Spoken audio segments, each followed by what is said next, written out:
In the remote German countryside of 1922, a shocking and grisly crime was committed at a small farmstead known as Hinterkaifeck. 6 people were brutally murdered, leaving behind a trail of mystery and speculation that has lingered for over a century.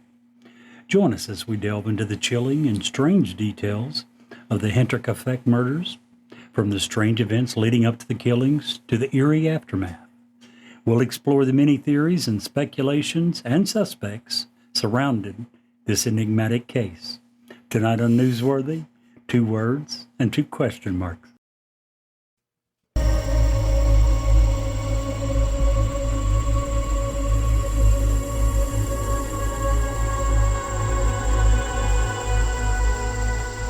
He's alive! Have you checked the children? Get out!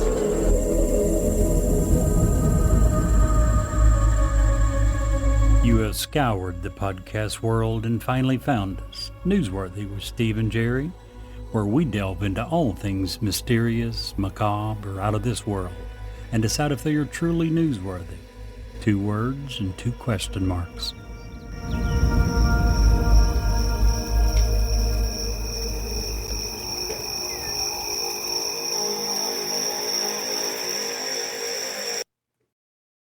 Why should you work with Ed Locke? A better question is, why wouldn't you work with him? He is proud to support an amazing lender, USA Mortgage. When you work with them, you can expect a home financing experience that is free of hassles and headaches. They have complete control over your loan due to in-house operations such as processing, underwriting, closing, and funding. USA Mortgage represents a lot of fantastic things, but they are especially thrilled to partner in several community outreach programs, including Habitat for Humanity, Home Sweet Home, Veterans Community Project, and many, many more. They love going to work every day, which means they love working for you. Ed wants to be your lender for life, so reach out to him today and get the journey started. If you would like more information, please reach out to Ed Locke at area code 502-680-0953. NMLS 448908, USA Mortgage NMLS 227262. USA Mortgage is an equal housing lender. This is not a commitment to lend. Additional terms and conditions may apply. For licensing information, go to www.nmlsconsumeraccess.org. Happy Wednesday, Mr. Jerry. Hello. How you doing? I'm good, man. I got some bad news to report tonight. Surely Jerry. not. Well, What's that? It's bad news that comes out of a good effort. Good, everyone. That's a good start anyway. Yeah, well, Brett is not with us tonight because he took his kids to the zoo. He did.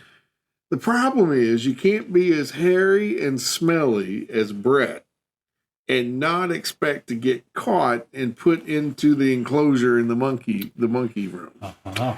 So currently there's a legal battle between his wife and the zoo Trying to get him out. on who has rights and can control them. Hopefully they'll have it resolved by next week. Brett, we enjoyed having you here, bud. Yeah. Hope you enjoy eating bananas. You are so cold when one of us has to miss. Well, you know, it's what we do. It's a sad job, but someone's got to do it, right? Somebody's got to do it. And you are willing to step up to the plate. You know, Answer the call. you know, it's rough, but somebody does in fact have to do it. There you go. I don't know how to be nice. Speaking of being rough, did I tell you about my neighbor? No. Gave birth to triplets last week. What? That's rough. Holy smokes. She named them Eenie, Meenie, Miney, and Steve. Really? Steve? That was a good name. She didn't want no more.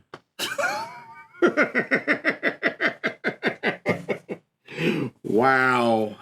Yeah. Wow. You can understand it. Hard choice. Well, I can understand a lot of things. You know, I just quit my job driving the concrete truck last week. Really? Why is that? Well, my job just kept getting harder and harder. Oh, I see.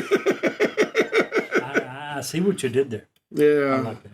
I was concrete in my decision, though. I'm just saying. Okay, then. Going to double down on that one. Rock solid. Triple down. I got you. I like that one. That one's for you, Ray. Just so you know, buddy. Keep pouring that concrete. I got this friend, let me tell you. And, you know, I got lots of friends, but I used to work with Ray. Ray works 80 hours a week, doesn't sweat, doesn't cry, doesn't whine about it. He works hard. When he's not driving a concrete truck, he's driving a dump truck, scraping snow in whatever weather, whatever time. Drives to Georgia all the time just to get more hours. And he's a machine. Good for him. You know, I've always just been in awe of how hard and how long he works and never complains about it. And he's always there. And here's the thing. If I called him right now and said, "Hey, Ray, can you come help me with whatever?" He's on the way. You know, so. Good friend to have. Yeah, he's good people. So that one was for Ray. Kudos to Ray. Yeah. Man, we got a cool topic. I say cool. That's probably not the best. You know, we in our catchphrase, if you will, it's called, we say the macabre, the mysterious, and the out of this world. Well, it doesn't get a whole lot more macabre than what we're going to talk about tonight. Very true. Very true. Interesting. Not cool. Very interesting. Very... It's got a little bit of everything. It really does. And the weird thing is, I don't know that it would be a whole lot different in today's world. I mean, you'd have some different evidence maybe, but right. The whole way that the process happened with some of the interference with the crime scene, and if all that happened, if apples are apples then and now, I don't know that we have if it's solved today. And this happened in the 20s. You know, I was thinking the other day, the technology in today's world makes it incredibly difficult for criminals. Oh, yeah. There are cameras everywhere. Everywhere. There is so much forensic science has evolved to the point that if you leave a trace of DNA, if you leave a trace of extremely small partial fingerprint, you're going to be caught. An eyelash. The DNA doesn't even matter. Yes, and any DNA, and you're probably done for. It doesn't matter if your DNA is on record, because if anyone in your extended family, if any of them has ever had their DNA on record, they're going to be able to track close to you. Yeah. And once they get close, they're probably going to be able to get you. Yeah, it's pretty intense. It is. It really is. So it's become really hard to get away with crimes, which makes it even more crazy when you stop and think about what D.B. Cooper did. Now, it wasn't, like it happened yesterday, but tonight's event happened in 1922. D.B. Cooper was well after that. Yeah. Still unsolved. And this is, when we get into the details of tonight, the fact that it was unsolved, and all parties that could have been a part of it have since passed, and somebody went to their grave having murdered brutally six people, 5 family in the maid, with zero remorse. And we know, we'll get into how we know they had zero remorse a little bit into the story, but just to say that they hung out with those people for a few days before they decided to flee the scene tells you they had no remorse. They didn't care about it at all. Yeah. And another thing is, no, I don't want to say that. That's getting too far ahead. Yeah. I'll save that one for a little bit and mention it when we get to it. So, yeah, pretty crazy. I think we've kind of wetted their whistle a little bit. Yeah. I'll at least tell them what it's about. Tonight we're going to talk about the Hinterkaifeck murders and that happened in Germany. 6 people brutally murdered. No suspect. Well, plenty of suspects. Tons of suspects. No one convicted. No one convicted, no justice No one served. charged, I don't think. Several arrests, but they were all let go. I didn't read of anyone being charged and ever Going to to court. trial. No, never enough evidence to go to trial.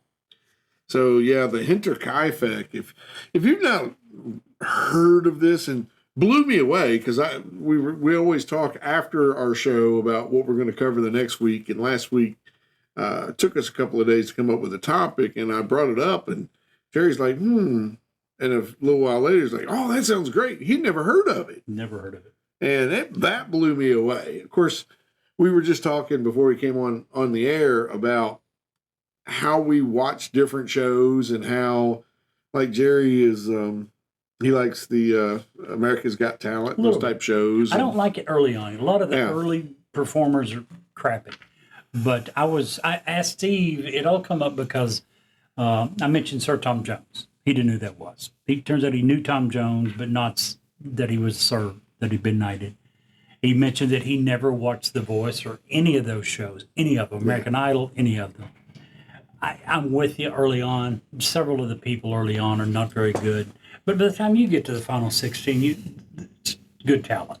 And you're watching people that we've never heard of. Yeah. You're watching brand new talent that is good, that at that point they're probably going to get contracts, if not 16, the final 8. Usually end up with record contracts, and you hear about them in several cases for years and years. You know, Carrie Underwood, Right. Kelly Clarkson. You know, those guys started. I really on like Kelly these. Clarkson. Not Carrie Underwood. Well, funny story about her, but I don't dislike her. She always I feel like she's always yelling at me. So I don't need that. I got enough of that in my life. No, I had a dream one time that Tim McGraw and Faith Hill set me up with Carrie Underwood, and we ended up getting married. It was nice dreams. It's one of those dreams you don't forget, but Yeah, I would say so. yeah. I would say But anyway, I was only bringing that up because he had said, well, who the heck wants to watch documentaries? And that would be me. I watch documentaries for fun. And not just documentaries. You're into the whole, if you think about the theme of Newsworthy, the macabre, the out of this world, the UFOs, the that's conspiracy inside theories, my brain. all of that. That's the stuff you would watch no matter how crazy, how far-fetched the conspiracy theory. And with me, I'm the opposite. I'd be like, no, I don't have time for that crap. Can you imagine? So I have to isolate for a week in like 3 weeks. We're going to have to do a pre-recorded show 1 week, but as part of my last thing to get rid of this cancer, I have to take a really high dose of radiation, and I can't be around my dogs, can't be around people, so I have to isolate basically upstairs in my house for a week. And I'm not a sit-arounder person. So for an entire week, I'm going to be binging all of the most mysterious, macabre, and out of this world. And Sir Tom Jones. No, I could care less about Sir Tom Jones. I would care more about learning about the theory of flat Earth than Tom Jones. And Especially I do after not. what we read. I do not believe. Right, and I don't even care to say it. Tom Jones had a son in America, and for 9 years didn't even care to meet his son. Fought it for 9 years, and then decided. After he went to court, while he was on tour, he had an affair with a model. She was pregnant. She said, this is the only guy I've been with. She took him to court. They did DNA testing. It turned out it was his son. For 9 years, he refused to admit that was even the case. 9 years later, when he did admit it, said that he had zero interest in meeting his son. So, yeah. I had previously thought Sir Tom Jones was a pretty decent guy. I now know he is an asshole. Yeah, this is coming from two former single fathers. So we not only understand what it's like to have children, we understand what it's like to raise children alone. So, shame on you, Sir Tom Jones. Yep. Anywho, But yeah, for that whole week, I can't imagine the week after that. Can you imagine where my brain's going to be? You know, sometimes like last week when we have episodes that we don't have nearly as much information because we found it kind of tough to look up and Sure. find information. But on those weeks, occasionally, not often, but occasionally, we'll be talking ahead of time and we will be like, do we even have enough information to cover for a full show? We never have a problem. Do you know why? Wow. We started our story on the Hinterkaifeck murders. We got into it, and 10 minutes ago, we got off on a tangent with Sir Tom Jones, and we haven't made it back to our theme. You're right. So back to Sorry, Hinterkaifeck. that was my fault for No. bringing it up. Well, no, you just bring it up, and that's just angers me. If you're a dude and you have a child, If you're you man enough to have a child, be man enough to be a father. absolutely not just a father to be a dad. I think Yep. there's a huge distinction I between anybody can father a child. Very true.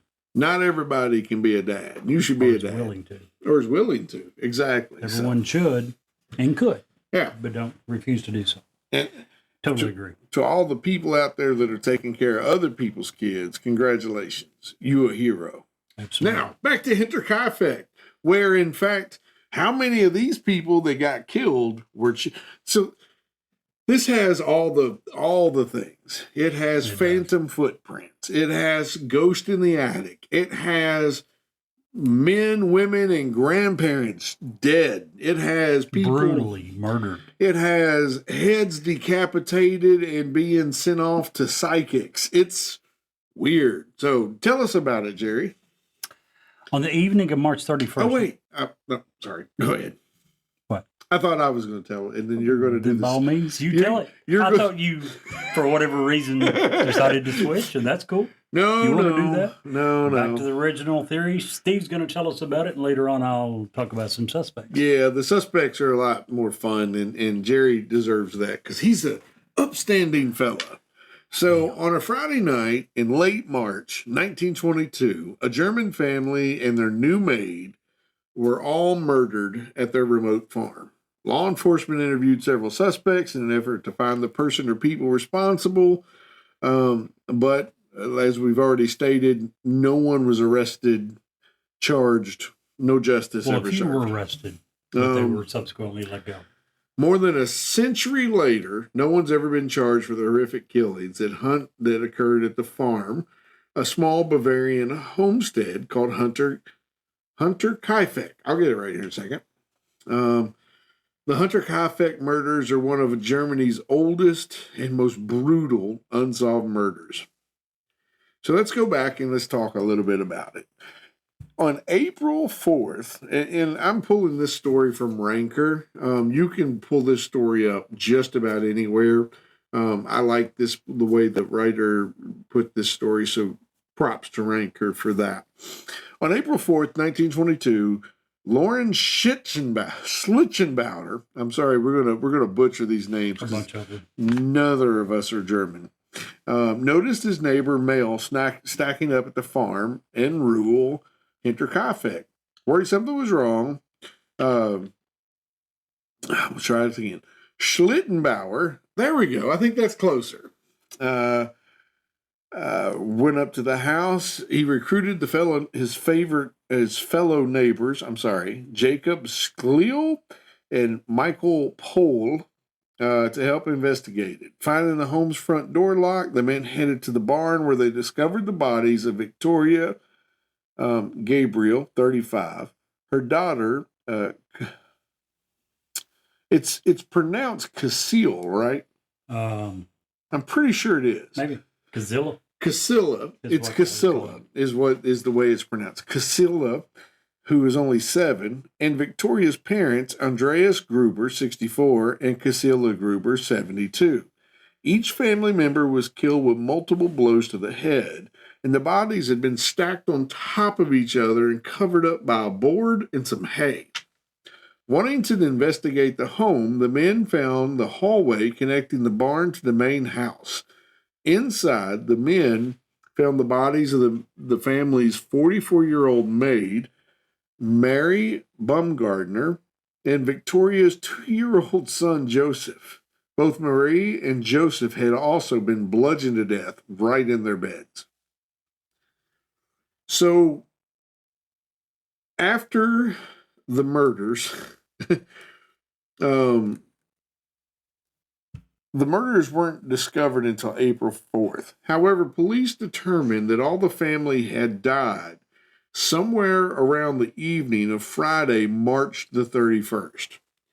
This had been Maria's first day working as the family's maid. Her sister later confirmed that everyone was alive when she left. She had visited Marie at the farm that afternoon. The following day, 2 coffee salesmen had come by the farm, but no one answered the door. However, smoke was seen coming from the chimney, and someone seemingly had fed the family's livestock. A repairman also had arrived at the house on April 4th, but found no one there. The mail piling up, and the family, especially Victoria, missing church on Sunday, had and Casilla not showing up for school led to the search of the barn, and the eventual discovery of the murders. The police investigation, however, was immediately compromised. The closest police department to Hinterkaifeck was in Munich, Germany, 45 miles away. After discovering the bodies, Schlittenbauer and the other men alerted their families and fellow neighbors about the gruesome murder scene at the family. Hey, y'all, come look at this.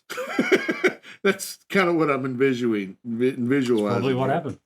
By the time the lead investigator, George Reingruber, arrived from Munich, dozens of people had already walked through the crime scene, destroying evidence and in processing, completely compromising the police investigation. Despite, however, the tampered crime scene and virtually no forensic testing evidence available at the time, police theorized the killer or killers had somehow lured all the 4 family members out to the barn one by one before killing them in return. Gosh, I'm getting ahead of myself. My brain's just going. They had lured all family members one by one out to the barn and murdered them before returning to the home to kill Maria and Joseph. Autopsies all revealed the likely manner of death. Johann Baptiste Müller conducted autopsies on the victims of Hinterkaifeck, subsequently determined that they had all died by blunt force trauma to the head, and the weapon was likely a pickaxe or a mattock. Dr. Müller also noted there were strangulation marks on the older Casilla. As far as younger Casilla, she likely took hours to die trapped beneath the family's bodies. My goodness. Investigators found Casilla holding fistfuls of her own hair, and her head had several bald patches. Dr. Müller suspected the poor little girl probably died from combinations of her injuries and shock. What a horrible way to die. What a horrible Trapped, 6-7-year-old girl. Trapped under your dead parents, dead grandparents. Dead mother and dead grandparents. Couldn't move. Just lay there pulling. Damaged. Your head's been split open. You're still alive. Just terrible way to die.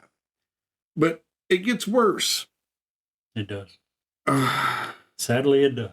There was a series of strange events that happened leading up to these murders. In the months and weeks leading up to the killings, a number of strange events had occurred at Hinterkaifeck.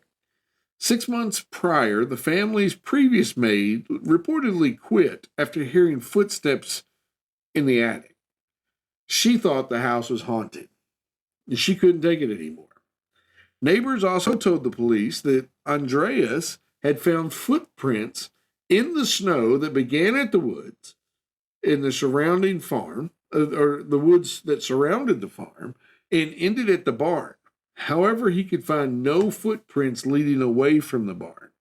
This revelation led to the theory that the killer hid in the barn and perhaps the attic, which some thought accounted for the footsteps that the previous maid had heard. Andreas had also mentioned that his house keys, had gone missing, and that he had found a newspaper he didn't subscribe to in the home.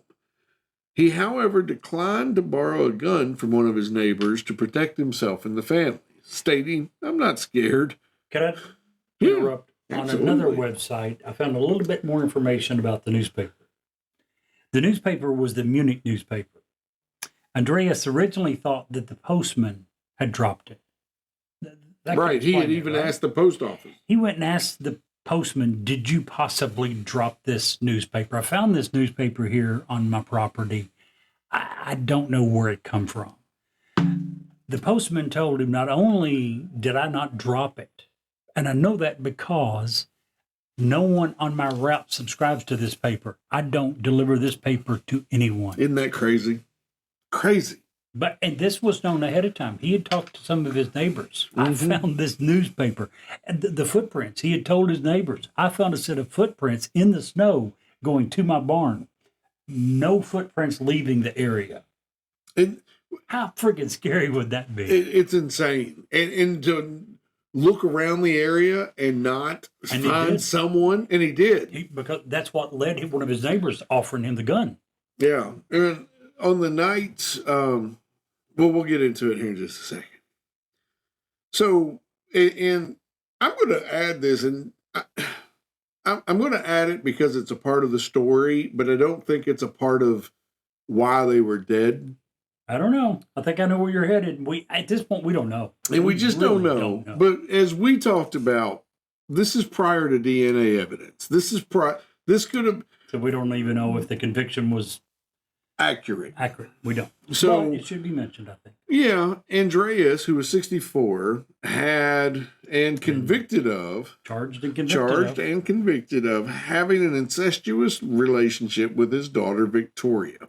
7 years before the murder, Victoria and Andreas were accused of incest after someone submitted an anonymous report. Both father and daughter were put on trial and found guilty. Andreas even had to serve a year in prison. Victoria served either 1 year and or 1 month, according to the reports differ whether she was there for a year or for a month. Can we talk about that for a minute? Sure, absolutely. First of all, and let's explain why we kind of just take this with a grain. I mean, you say incest, and that's there like, was no DNA evidence. But there's no evidence of it whatsoever. So at that day and time, if you were new to an area, if you were relatively unknown, or if you were unliked, which guess what? This guy was extremely unliked. He was very volatile. He was very quick. His mean, temperature would known to attack his people. temper would flare. Yeah. Very fast. So given all those things, we assume he was probably a pretty unpopular fellow. Now, in this day and time, you were convicted on charges such as this based upon, in many cases, not evidence, because they didn't have it. They didn't have DNA evidence. They didn't have cameras inside people's homes in 1922 to record who you were having sex with. They didn't know. They had no evidence. What they had was circumstantial evidence. Or hearsay. I saw or I heard. But what are they going to see? You know, who's in the house? And right. The evidence wasn't coming from people. The evidence in this particular case was that Victoria's son looked like his grandfather. Yes. If that's the case, I think all of us are guilty of a little something because I look very much like my grandma. Very scary stuff. The fact that someone who didn't like you could bring, let's say that, you're the new guy, you're the guy that's unpopular, that's mean, and you got a neighbor who maybe he asked to date your daughter, and that, in this case, it actually happened. Victoria, the 35-year-old widow, had a neighbor that she had a relationship with for a while. Maybe she broke it off with him. Maybe in another case, she told him no to begin with. You piss someone off back in those days, and they start a bad rumor about you, and you could very well end up in prison on trumped-up charges. Yes. And, And this was, like you say, 1922. So let's talk. Let me just skip to the end here. I'm going to skip over some of the suspects. I'm going to come back to. We'll circle back around to them. But I do want to talk about after the police got involved, and we're talking about police, and there was no DNA. What they had back then were clairvoyants.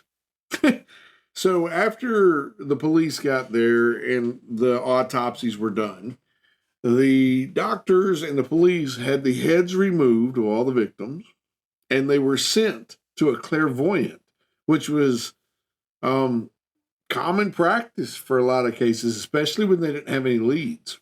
In Munich, 40-something miles away. Yeah. So after the autopsies had been completed, the court physician removed the heads of all 6 victims, sent them to Munich for further examination. Allegedly, the skulls of the Grubers and their maid were given to the clairvoyants, presumably in an effort to learn more about the perpetrator or perpetrators who committed the massacre. For some reason, the victims' skulls, however, were kept in Munich.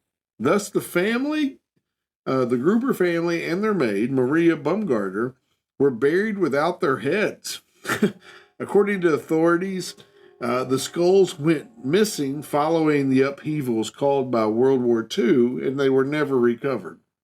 Well, I've read another place.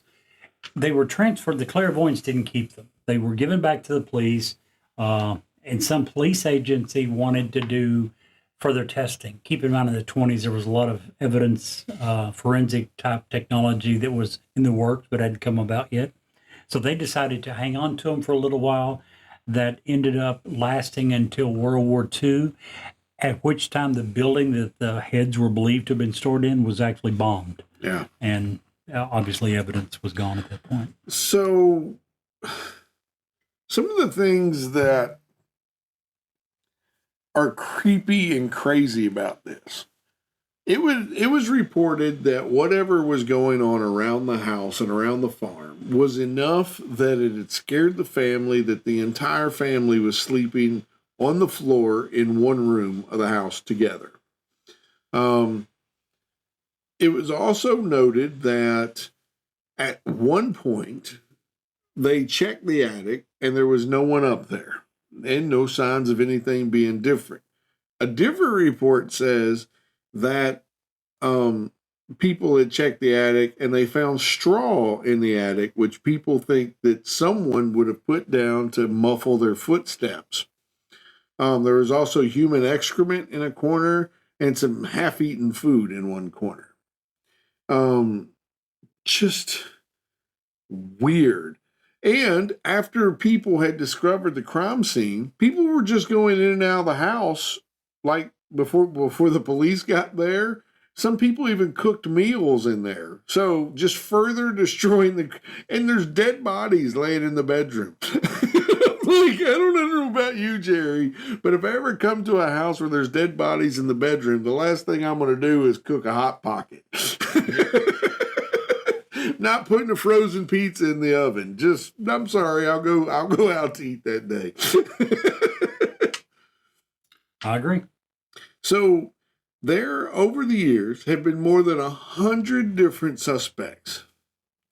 You want to tell us a little bit about some of them, and we'll come back and do some more of the crime scene as we go. Sure. Before that, a couple things. You'd mentioned that we're pretty sure that the murderer, stayed in the house for a few days and before they left. Yeah. A few of the reasons why. Apparently, the people they bought bread from in town told how much they had bought, when they bought it, how often they normally came, how often the bread lasted. The bread should have lasted much longer than Friday night when she was murdered. Isn't it crazy how back in the day, and that those people like the milkman knew. They would know. They would know how much you ate Yeah. per week. They would know how long it lasted. And if you ran out, they knew how much bread these people had when it should have lasted. Also, It should have lasted way past Friday. It was Yeah. all gone when they got there. Yes. am I in the minority here? First of all, let me just say, I love use scans and scan yourselves at like Walmarts and places. Okay. But don't you think you should get a discount for doing all Sure. the work yourself? Absolutely. Anyhow, just I throw that out there. They say the discount you get is less time in line. Yeah. So, in other words, to make you feel that you're getting a discount, let's make the other lines exceptionally long. Right. Then, when you do all the work yourself, you'll feel like it's a shorter wait, and you feel like that's all the reimbursement you need. Last time Brett was here, we was talking about Kmart a little bit, and I had some firsthand knowledge at Kmart. Right. Kmart was one of the first major retailers that used use scans, and was a blessing. Was way ahead of their time. But anyway, I don't want to get off on a tangent. But you were talking about what made me think of that is how much information the bread guy, the milkman, that these people their whole livelihood was based on what you ate or drank. So they knew your habits probably better than you did. Probably. Yeah. So go ahead. Spend a lot more time thinking about it. Yeah. Another thing that let them know that someone was there for a few days. You mentioned once that someone had shown up, the coffee salesman or whoever it was. And there was smoke coming out of the chimney. That happened on different occasions, for Yeah. different days, that neighbors didn't come but did observe the smoke coming out of the chimneys. Yep. And back in the day, even and this is early April, so it was probably cool. But back in this time period, the smoke coming out of the chimney would have been used for cooking, not just heating, but you would have cooked with that and cleaned with that. And, Right. you would have boiled your water for that. So everything, there was a need to always have a fire going. And there was a fire going. And there was a fire going. Even with today's stoves, which are really good at, when you close it down and shut the dampers, are really good at maintaining a fire for several hours. Today's stoves would be lucky, the majority, they've got some furnaces that are different, but the majority of the stoves would be lucky to go over 12 hours maintaining a fire. When we're talking about the day after, 2 days after, 3 days after, 1922, stoves that could do that did not exist. No, Someone was there starting a fire Right. again and again. Even if and they again. had coal, and coal tends to last a lot longer than wood, it wouldn't last that long. I thought it was the opposite. I thought coal burned quicker. It's much hotter. I think maybe you're coal right. Maybe it does is burn. hotter, but burns I think quicker. coal burns. I think you're very right. quick. Yeah, they used to make some huge coal furnaces, in which you would bring in 2 or 3 5-gallon buckets of coal and dump in. Those would probably last longer just due to the amount. No, that was not this. Yeah, they didn't have this. Someone was at this farm on a daily basis for several days. Yeah. Also, the animals had been fed. The cows Right. had been milked. So yeah, 4 days later when they show up, these cows have been fed. They've been milked. So someone was there throughout this process. Isn't that just It is. that adds a creep factor to me? It is. I mean, okay, yeah, I just butchered a family of 6. Now I'm going to hang out and milk their cow. Another thing that adds a huge creep factor to me is the fact that, and we'll get into this a little bit more, some of the suspects, but one of the original thoughts was this was a robbery. Yeah. Turns out it wasn't. There was a huge amount of money in the house found after the police got there. There was gold, there was jewelry found. If someone was there, if someone came to rob the place, as soon They as did a killed the really people, bad job of they robbing would the have place. looked through the house. They would not have left huge amounts of money. This family was apparently pretty well off. There was a lot of money found. There was gold, there was jewelry left. So Yeah. obviously robbery is not a motive, which makes it even scarier. Yeah, Did just someone hate these people? What? not What only did exactly- they hate them enough to kill them, they didn't even care to make it look like a robbery. Not even, in today's world, oh well, I'll ruffle it up and I'll steal some dollars so it looks like a Sure. vagabond or something. They didn't even care. Like it wasn't even on their radar. Oh, I'm going to Didn't have try to- dinner. So, on to the suspects. Yeah, we get Number 1, Carl Gabriel. Carl Gabriel was the husband of the widow Victoria Gabriel. He had reportedly been killed in December of 1914. He fought in the First World War, but his body had never been recovered. Now, keep in mind, she had a 2-year-old son at home. Jeez. He was reportedly killed in 1914. This happened in 1922. Yeah. Obviously, he's not the father of the 2-year-old child. Right. So after the murders, people begin to theorize. Maybe he had not in fact died. Maybe he was sick for a while. Who knows? Maybe he, for whatever reason, maybe he was a prisoner of war. Finally got loose, came home. He discovers, I've been gone for 8 years. My wife's got a 2-year-old son. Might be a problem. And that theory, I think, is born out of a report that Victoria had saw a man in army fatigues at the edge of the woods, and when she had tried to approach him, he disappeared into the woods. That was also one of the things. I hadn't read that. Yeah. So crazy, right? Very crazy. Very crazy. Now, the people, the neighbors talking, theorizing about what could have happened, was thinking that two possibilities. He's got a 2-year-old son. He obviously wasn't the father. He hadn't been there in 8 years. As we had mentioned, her father and her had been convicted in court of an incestuous relationship.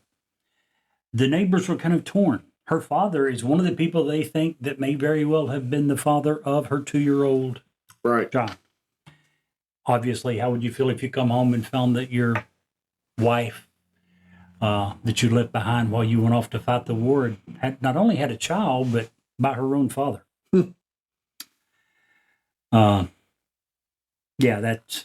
It would be easy to theorize if you think that he wasn't dead, of why he would go off the handle and decide to kill everyone in the house.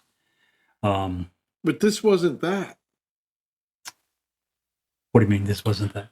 This, if I'm that person, okay, and I'm an investigator, I see that not as a cold and calculated and a methodical way of doing things. I see that more as a rage. But this kind of was rage. But these people were beat with an axe in the head. Right. But they were lured to the barn. Yeah. But think about it. Didn't the guy sit around for a couple of days or a few days? The man makes sense. How do you lure this elderly woman? What was she, 72 years old? 72. In early spring, late winter, early spring, how do you lure a 72-year-old woman to a barn? You make her husband disappear after going to the barn. But do you not think it's possible that she probably knew this person? Maybe. Otherwise, why is she going out to the barn with a stranger she doesn't know? Maybe. Especially if the stranger's already come and called her husband to the barn and he doesn't come back. And let's say he gets the second one to go. Then you turn to the 35-year-old mother. Oh, your turn. Come on, follow me to the barn. I don't see that happening unless it was someone they knew. Yeah, well. The family obviously knew her ex-husband. Not saying it was him. Not saying, well, how about, let's put it on a different way. Sure. You're saying that he or they lured them by saying, hey, come check this out in the barn. I think it was someone they knew. I really do. Or Dad goes missing. He's going to the barn to check out one of the creepy sounds or the footprints or whatever that had been happening, and he doesn't come back. One by one, the people start to go to the barn to look for him. I agree with that, except for the 7-year-old girl. Yeah, There's no way that a 44-year-old maid stays in the house and allows a 7-year-old girl to go to the barn to check on 3 missing adults. That's true. I don't see that happening. Now, we talked about why Carl Gabriel could be a potential suspect. Keep in mind, he supposedly had been killed in World War I. The body was never recovered and brought back. After this happened in 1922, the investigators went and talked with several of his fellow soldiers, and several of them said that they had witnessed him lying lifeless, that he was, in fact, absolutely 100% dead. Yet, even after that, Carl Gabriel is still one of the names that comes up as a legitimate suspect. Next, that nice neighbor, Lorenz, how did you pronounce it? Schlittenbauer? Schlittenbauer. Schlittenbauer. Yeah. Good enough. Mr. Lorenz. I don't think he's going to be around to sue us if we got it wrong. But his grandchildren, Yeah. great grandchildren are. I hope we got it right. We are not intentionally massacring any of these names, but as Steve mentioned, we're not German. And I'm sure that we're not doing several of these names justice. Anyway, the neighbor Lorenz Schlittenbauer, one of the three neighbors who eventually came and discovered the bodies. Turns out that there's other reasons to suspect him. Number one, he was believed to have had a relationship with Victoria and possibly fathered Joseph, the 2-year-old boy. In fact, the initials LS, Lorenz Schlittenbauer's initials, appears on the birth certificate for father. It does not have a name, it has LS. But he both claimed and rejected that he was the father at various times. Now, he came under suspicion by locals pretty early on. There were several things that happened that made them suspicious.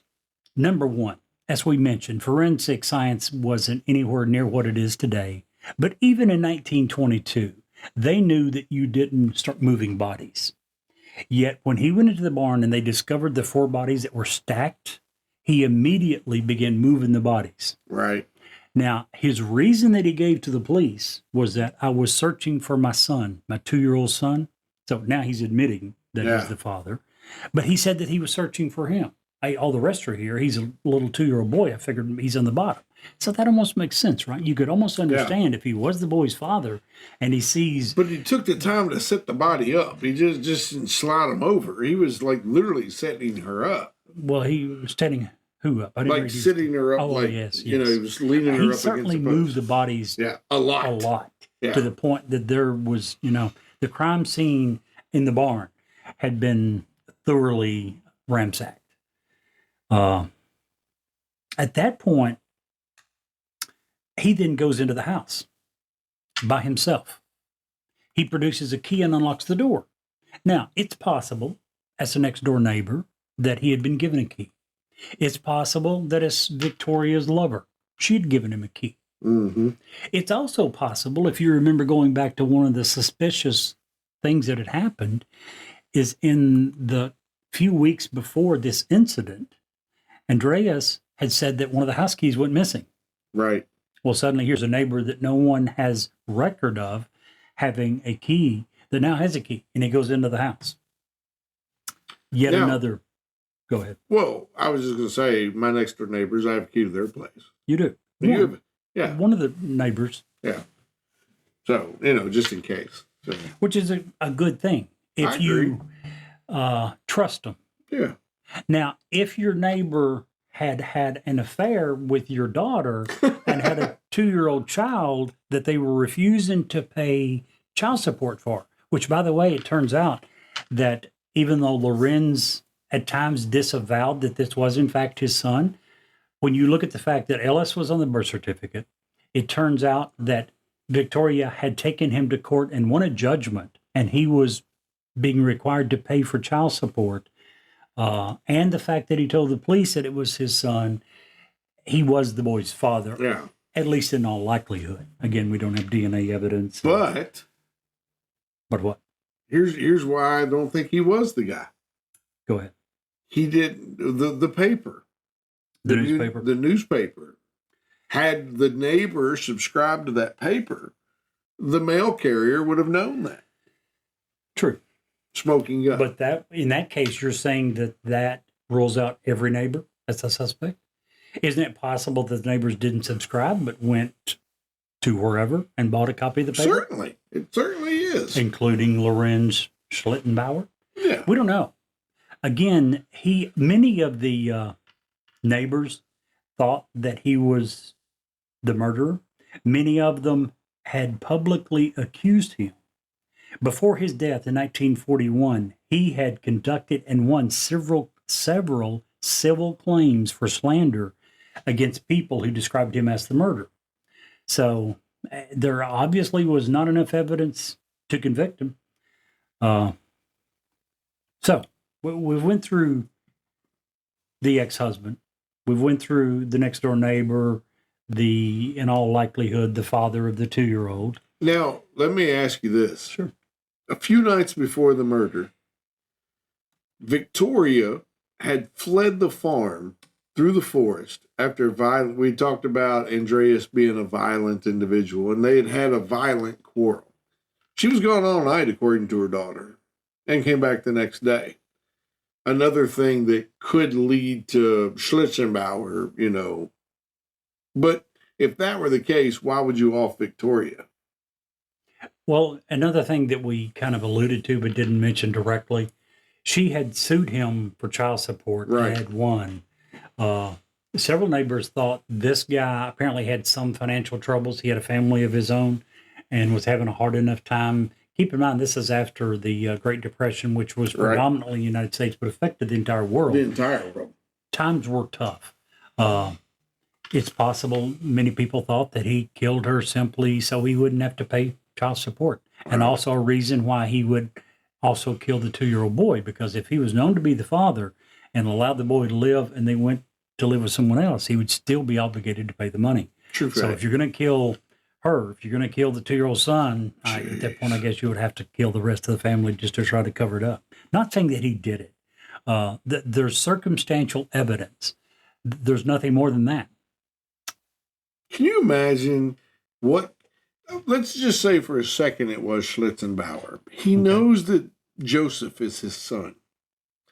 Let's talk about what a mattock is. It is a instrument that looks like a pickaxe on one end and has a flat spade area on the other end. A wide. Yeah. You would 3/4 use inches wide. use this to like do a very you would use this to like in a garden situation Or a field. or field to get rid of rocks and to make nice even rows. This is a big instrument.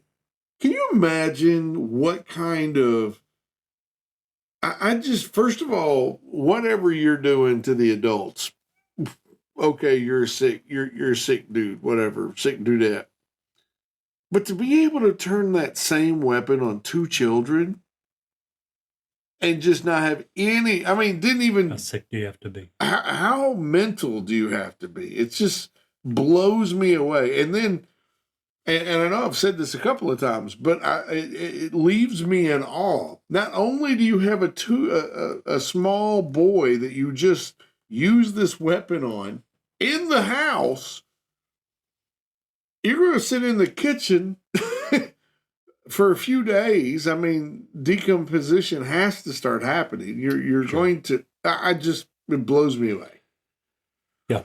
Anyway, I didn't mean to interrupt you, Jerry. Keep going. Keep trucking.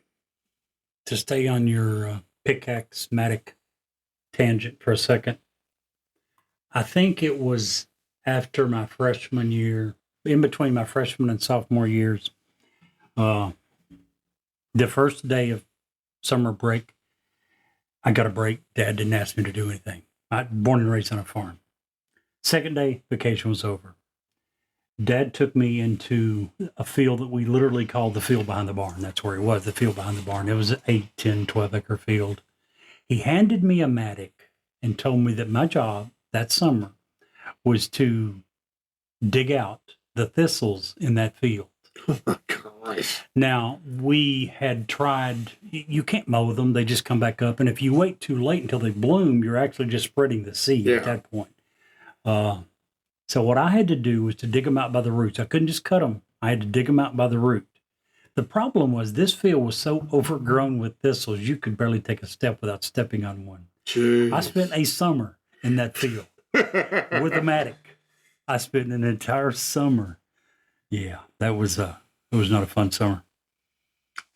It's so different today than how we worked when we were kids. Well, we have so many, now we have Roundup and 14 different pesticides and herbicides that you'd go spray it with.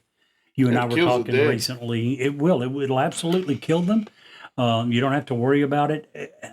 The problem is, whether it's this weed or most weeds, you can do whatever you want on your farm. Unless your neighbors are doing the same thing, it's not going to take but a few months for their seed to blow back on your farm, to at least parts of it. And pretty quickly, it's all back there. But along with the herbicides and pesticides, you and I believe that so many of these things are part of the reason that cancer is going crazy in this world. It There's has a for many reason years. you don't eat that stuff. We're not supposed to eat that stuff.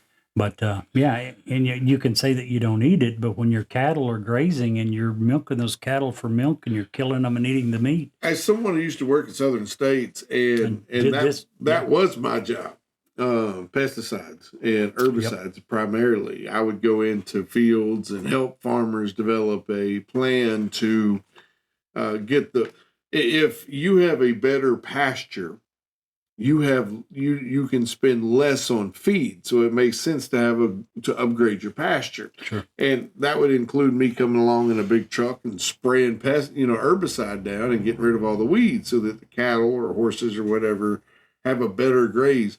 And that is all fine and good. It goes in.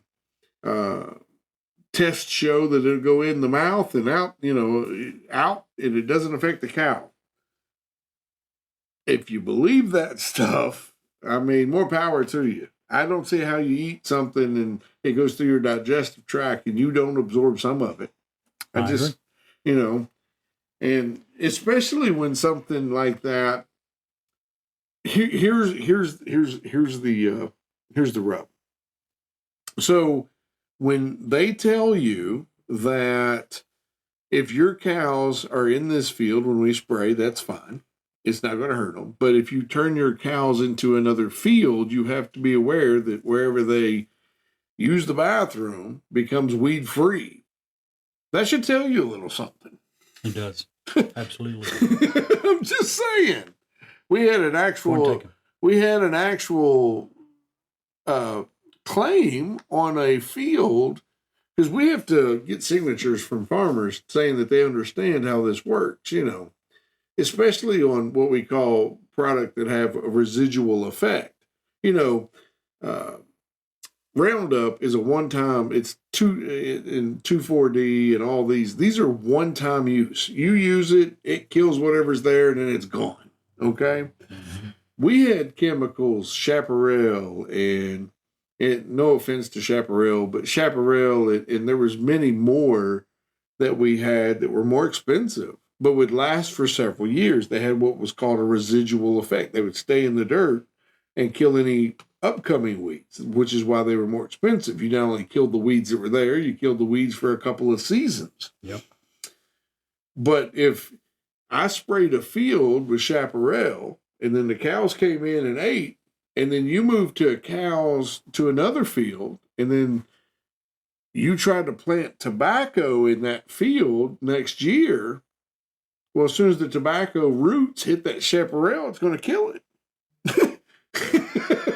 We had a guy sue us because we killed his whole tobacco crop. It got up to 1.5 foot. He tilled the ground, so it put all the chaparral that the cows had put on the ground in the ground at about 18 inches. As soon as the roots from the tobacco hit that 18-inch level, it killed it all dead.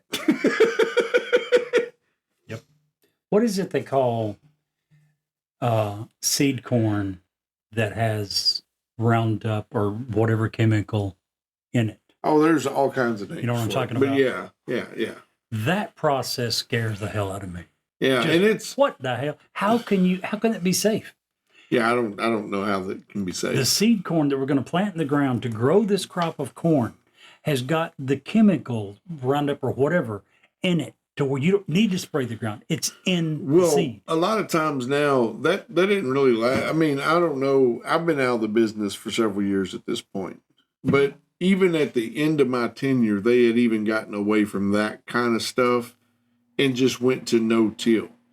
And the reason for that was corn grows so fast, it can outgrow the weeds.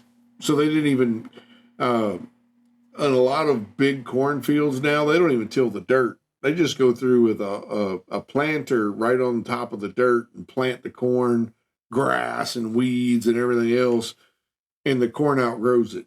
So it will outgrow it, but it's no different than anything else. If there's only a limited amount of nutrients, whether it's water or fertilizer or whatever. And if it suddenly has to go to only corn, the corn is going to be healthier and grow more. Sure, than if but it same resources has to. the mental aspect of that, and I'm talking about the bigger It farms. gets rid of a ton of labor. Yeah, it gets The no-till. the amount. If you have a ton of acreage, you can easily offset what you're going to lose from nutrients because you're just. I still don't think that's popular in the Midwest, is it? It probably isn't, but it is around in here. Iowa and Kansas and those areas. I don't think those 500-acre cornfields. I don't think they're doing the no-till. I don't think. I could be wrong. Anyway, I don't know. Anyway, back to where. Here we back to go. our topic. We have covered Schlittenbauer and we've covered Gabriel. Next up, the Gump brothers. Adolf Gump was listed as a suspect as early as April 9th, 5 days after. He was also rumored to be in a relationship with Victoria. At this point, I'm wondering who wasn't. She must have. Let's see. Now, I have a picture, and we'll post a picture of their family. I just want to see Apparently, she was what makes for a movie star. Yeah. You go ahead, keep talking. I'm gonna find a picture of her with her head, preferably. So he was considered a suspect early on. He had had a relationship with Victoria. That alone, most of these type crimes, especially when robbery is not a motive, when all the money and gold and jewelry was found, you tend to look for the personal connections, which is usually what? Husband, spouse, ex-spouse, jilted boyfriend, whatever. So he was considered an early suspect, but he could not be located and was never questioned. Now, 30 years later, in 1951, his sister, Grazenta Mayer, made a deathbed confession. She claimed that her brothers, Adolf and Anton, were the killers of the Gruber family. Hearing this, the prosecutor, Andreas Popp, placed Anton Gump into custody, but he was unable to question Adolf because he had passed away in 1944 during the Second World War. They had no other evidence to prove the brothers' involvement without the sister's deathbed confession, and obviously with it being a deathbed confession, she's passed away too. Without any other evidence, Anton was eventually released and the case against him was dropped in 1954.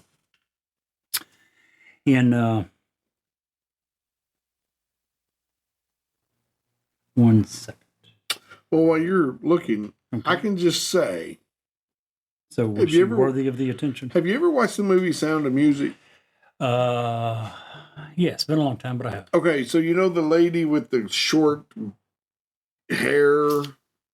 Vaguely. What is her name? She's a real big star. She's the one that sings, the main star that looks very similar to her, except without the movie star Qualities. All right, then. The Bischler brothers, Carl and George, the Bischler brothers, there was two brothers, the Bischlers, and also George Mader were seen in the area around the time after the murder. At around 3:30 a.m., a butcher was cycling home, and he saw them acting suspiciously, and they tried to hide their faces. Now, Carl was already known to the police for petty thefts in the area, and some of the local residents came forward stating that they suspected him as being the murderer. Now, the Gruber's former maid, Miss Rieger, she also suspected Carl and his brother Anton. Anton helped with the potato harvest and steam threshing on the farm, so he knew the property quite well. And the former maid also stated that he complained about the Grubers often and knew that Victoria had a ton of money. Bischler was arrested on the 5th of May, but he provided an alibi for the entire weekend that was substantiated, and several witnesses confirmed that he was working in another town. So that never went anywhere. The Thaler brothers. The first theory that came to the police mind was a robbery. In an interview, again, with the Gruber's former maid, Miss Rieger, she brought up some other possible suspects. A man named Joseph Thaler had visited the farm almost a year prior to the murders. He and his brother were known in the area again as a pair of thieves, and they had committed multiple minor burglaries in the area. On one random night, this guy, Joseph Thaler, had actually knocked on Miss Rieger's window, according to her, and after ignoring him for some time, she finally relented and asked what he wanted. He appeared to hint at wanting to rob the farm, and he asked her if she knew where the family slept and which rooms that they slept. To add to the police's suspicion, she stated that the brothers had hidden in the barn 2 years before, and that Andreas, the grandfather, had forced them out by shooting his rifle in their vicinity. Now, while they seem like initially very strong suspects, again, a large amount of money, gold, and jewelry were left in the house. No, they're out. At this point, I'm agreeing with what you told me at dinner. At this point, I'm wondering about the maid. I never read anywhere where she was a suspect, but she's coming up with all this list of people. Well, you better look at this guy, and you better look at this guy. And for these guys, the Thaler brothers, she's claiming they knocked on her window and had a conversation with her and talked about robbing the house. Guess what? She had never told anyone. Right. She had never told the family, or if she had, they had never told anyone else. Why didn't she report this to the police? Right. I'm wondering if she was not involved. Now, if she was in fact the maid, she was. She worked there for a couple of years. She would have known that there was money and gold Right. and Why jewelry. didn't she take the money, though? But if she was the one, why didn't she take the money? Right. I agree. I don't know.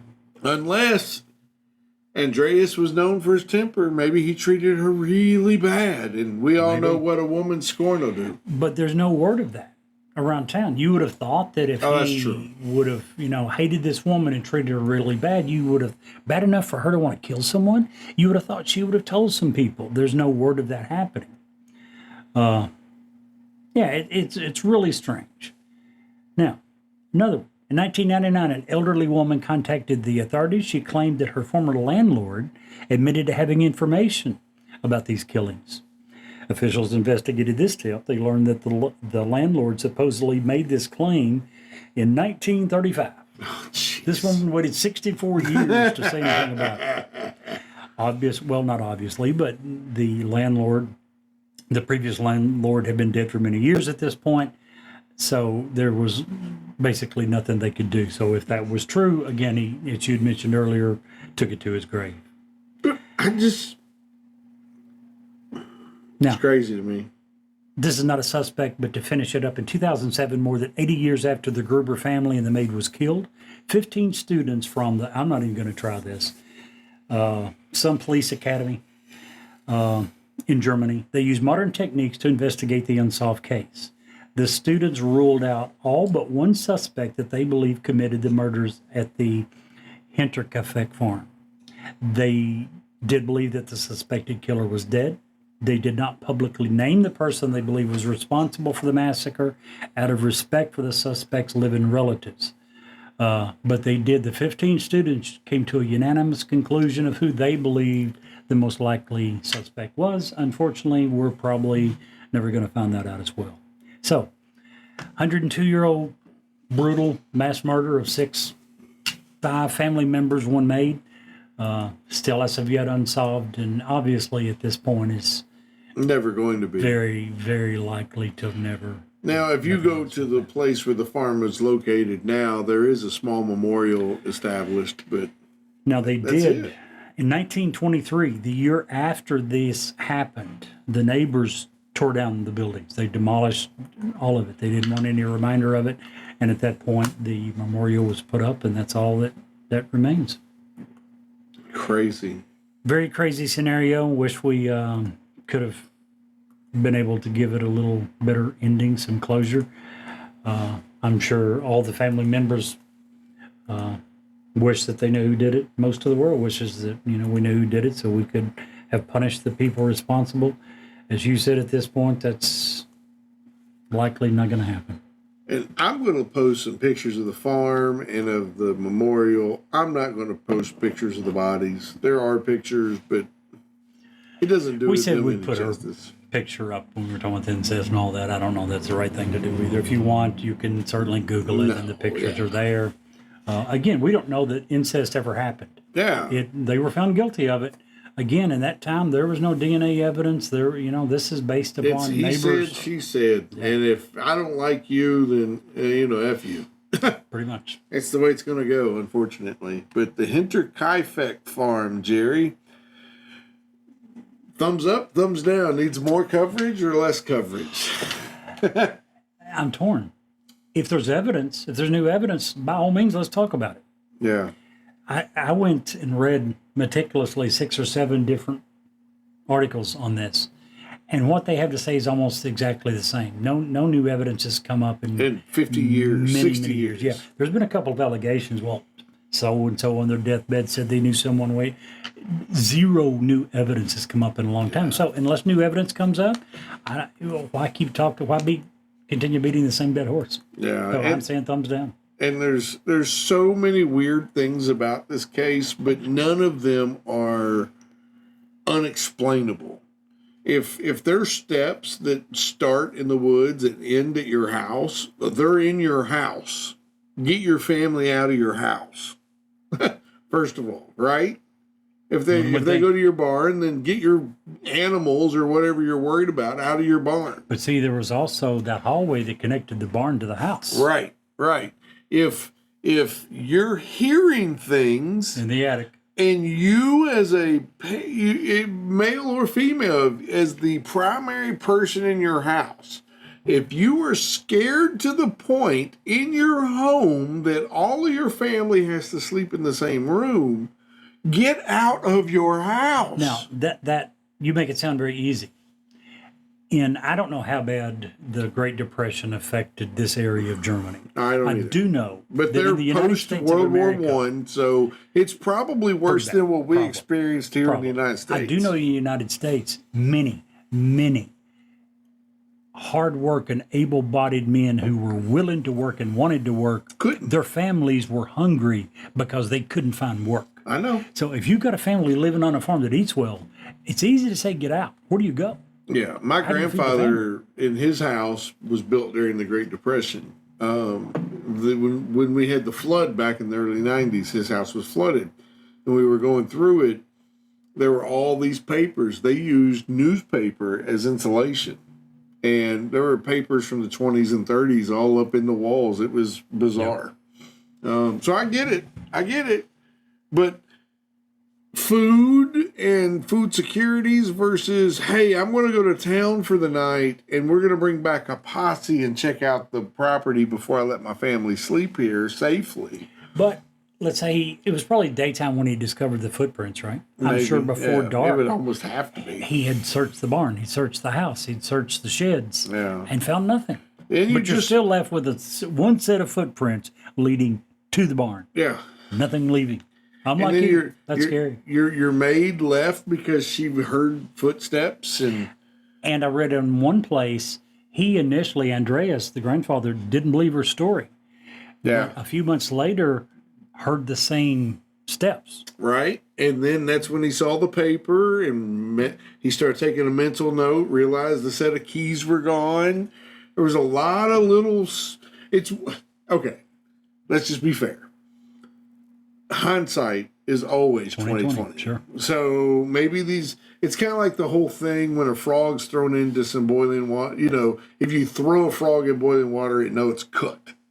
If you put it in and then turn the water on, it has no clue. You know, and it could have been the same thing. One of my favorite movies of all time, with Pierce Brosnan in it, what was the name of that? Wasn't Volcano, that had Tommy Lee Jones. Dante's Peak. Dante's Peak, he said a very key line that reminds me of this story. What is He that? said, and he had been, you know, it's a volcano and it's becoming active. If you haven't watched Dante's Peak, go watch Dante's Peak. Great movie. But he says, he was talking to a supervisor about putting the town on, you know, alert. He's like, listen, I came 2 weeks ago and it wasn't a big deal. But if we showed up today with everything that's going on, we would put this town on high alert. But because I've been here, you know, and it's gradually going up, risk. not a big deal. But if we came in today and saw what we saw, we would be crazy. It's the same thing. You know, Sure. it's things, you get used to things, you know. But I'm going to have to, and I hate saying this, I agree with Jerry and thumbs down. Unless there's new evidence, man. Yeah. These people deserve to rest. They already have to rest without their heads. I mean, they're already, Literally. these poor folks, I wish we could do them justice, but there's just, Not gonna happen at this unfortunately, point. there's just no way that can happen in today's world. And unfortunately, it makes for a great story. It makes for an opportune, great podcast for us. But there just is no justice for these folks, and that makes me really sad. So 2 thumbs Especially down for the children. 2 thumbs down. And for Brett, he's in the zoo right now, probably running for his life away from some gorillas. But we're gonna give him a thumbs down as well, just because he's Oh, you're so savage. yeah, he's probably too busy running for his life to worry about it. So I'm also going to give it a thumbs down. Man, that episode is really interesting. And if you'll stick around for us for just a few commercials, we have another great story to tell you. Hi, this is Ed Locke with USA Mortgage. When it comes to buying a home, the process can be overwhelming and confusing. With so many options, it can be hard to know where to start. That's why it's important to work with a certified mortgage loan originator. I have the knowledge and expertise to guide you through the process and find the best mortgage option for you. I will work with you every step of the way to ensure that you are getting the best deal possible. So if you're looking to purchase or refinance, please reach out to me at 502-680-0953. So don't take on the stress of buying a home alone. Work with me and I will make your dream a reality. Trust the professionals and make your home buying experience a positive one. MLS ID 448908, DAS Acquisition Company, LLC, doing business as USA Mortgage, MLS ID 227262. This is not a commitment to lend. Additional terms and conditions apply. USA Mortgage is equal housing opportunity. If you want us to review or rate your product on air, if you have suggestions for new episodes, awesome ghost stories, or anything else, please reach out to us. Our email address is newsworthyWithSteveandJerry@gmail.com. Our text number is area code 540-709-1318.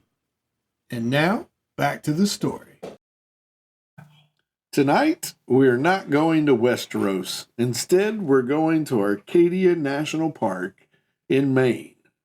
An ancient indigenous legend harkening back to a time where wigwams and teepees dotted the Maine landscape rather than buildings and roads. The White Walker is said to be tall, lumbering, feral beast, similar in size and appearance to Bigfoot of the Pacific Northwest.